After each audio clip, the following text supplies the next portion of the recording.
Quick card, then we cook. Manchester City team total over 1.5 at -125 in Madrid. Paris Saint-Germain moneyline at -147 at San Mamés. And Arsenal versus Club Brugge. Both teams to score yes at -117. If you only came for the selections, there you go. For everyone else who doesn't confuse vibes with math, let's talk edges. Real Madrid hosting Manchester City. We're not messing with the full-time result. We're going straight at City's goals. Madrid's defensive availability is a game of musical chairs, where the music never stops and there aren't enough chairs. Multiple first-choice defenders are either out or playing out of position, which pushes midfielders into emergency roles and leaves the box guarded by players who don't usually live there. Meanwhile, Clement Turpin has the whistle. He's historically quick to point to the spot in Europe, and a penalty is roughly a 0.79 expected goal event. If you're giving Haaland a set-piece coupon inside the area, you're asking the cashier to ring up too. Now, I've seen the takes. Sportsmole's editor Barney Corkhill leans Real Madrid at home because, quote, Manchester City have been too unreliable to back at the Bernabéu. Cute story. The numbers don't care if City are unreliable in a broad, narrative sense when the specific matchup is their elite final third movement against a makeshift backline. That's not a coin flip, that's a geometry problem. Paris Saint-Germain at Athletic Club. Price is -147, and it still underrates the structural mismatch. Athletic's centre-back situation is threadbare. Suspensions and knocks in the heart of the defence with Danny Vivian holding the fort and far too many square pegs auditioning for round holes. That's exactly the kind of stress PSG's system punishes. Wide isolations, late midfield runners, and a steady diet of cutbacks. Even with a late illness scratch like Dembélé, the depth and finishing remain. The problem for Bilbao isn't one winger. It's the repeatable torrent of high-value chances.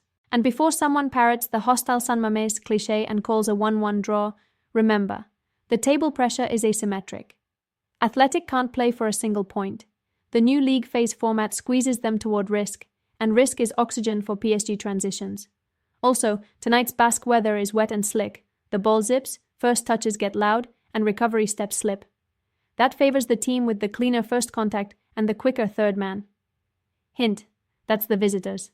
Counting on this patched-up backline to hold 90 minutes is like trusting a racing stripe on a minivan to win a Grand Prix. Arsenal at Club Brugge, both teams to score yes at -117. If you've seen win to nil floats in your feed, that's the trap. Arsenal's attack will score, but the reasons people are talking clean sheet are the reasons we're not. No Declan Rice screening, no Saliba, no Gabriel, and a back six that hasn't shared enough minutes to defend transitions or set pieces the way Arteta draws them on the whiteboard. That's not a critique, that's physics. Remove the spine, and the team's defensive variance widens. On the other side, Brugge have a third-choice goalkeeper. Third-choice keepers don't usually erase rebounds on greasy surfaces, and they don't intimidate from crosses.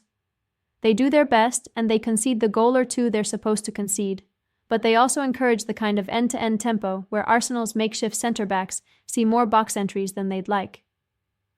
If your favorite tipster is selling Arsenal to win to nil at plus money because it happened a few times earlier in the phase, that's recency bias in a tuxedo. 1 game is a dot, 10 games is a trend line. Don't mistake the dot for the pattern. To recap without the snark, City's path to 2 goals is paved by Madrid's personnel math and a referee profile that inflates penalty and set-piece XG. PSG's money line is an efficiency bet against an undermanned Bilbao centre that has to take risks. And Brugge Arsenal is a structural BTTS. Arsenal score because they're Arsenal. Brugge score because Arsenal's defensive spine is in street clothes and their keeper situation invites chaos. We'll let the internet argue about momentum. We'll take the probabilities and the price. That's the analytical edge.